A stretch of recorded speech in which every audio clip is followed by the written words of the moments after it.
सोने की कुल्हाड़ी। बहुत अरसा पहले एक छोटे से गांव में एक ईमानदार लकड़हारा रहता था। वो हर रोज अर्ध गिर्द के जंगल में दरख्त काटने के लिए जाता था।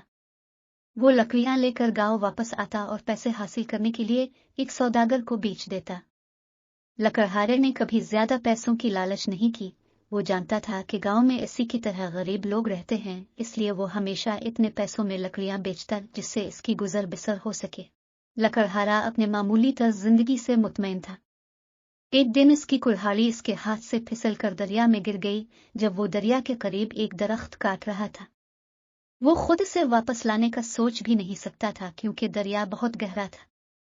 इसके पास सिर्फ एक कुल्हाड़ी थी जो इसने दरिया में खो दी थी। वो फिक्रमंद हो गया कि वो अब जिंदगी कैसे गुजार सकेगा और उसने सच्चे दिल से मदद के लिए दुआ की। इसके दुआ मांगते ही दरिया में हलचल शुरू हो गई। जल्द ही पानी के अंदर से एक बड़ी मछली निकली जिसका नाम मरकरी था। उसने लकड़हारे से इस्तिफसार किया कि वो क्यों परेशान है। लकड़हारे ने इसे अपनी कुल्हाड़ी के दरिया में गिर जाने का बताया, साथ ही ये भी कि अपनी कुल्हाड़ी के बगैर वो लकड़ियां नहीं ले जा सकेगा। मरकरी ने इसे इंतजार करने को कहा और पानी के अंदर गायब हो गई। जब वो वापस आई तो इसके हाथ में एक सोने की कुल्हाड़ी थी। क्या यही तुम्हारी कुल्हाड़ी है? मरकरी ने पूछा, मगर लकड़हारे ने इस कुल्हाड़ी को पहचानने से इनकार कर दिया।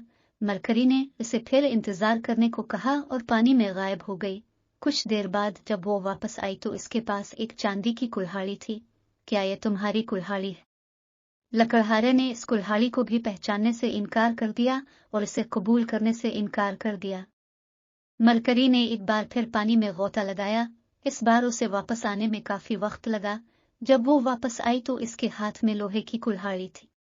मुझे यकीन है इस बार तुम्हें मायूसी नहीं होगी, मरकरी ने कहा। लकड़हारे ने अपनी कुल्हाड़ी को पहचान लिया और खुशी से वापस लेते हुए मछली का शुक्रिया अदा किया। मछली ने लकड़हारे की ईमानदारी से खुश होकर सोने और चांदी की कुल्हाड़ियां भी इसे तोहफे में दे दी और वापस दरिया में गायब हो गई। बाकी मछलियों को ये बताने कि ईमानदार लोगों की वजह से ही दुनिया खूबसूरत है।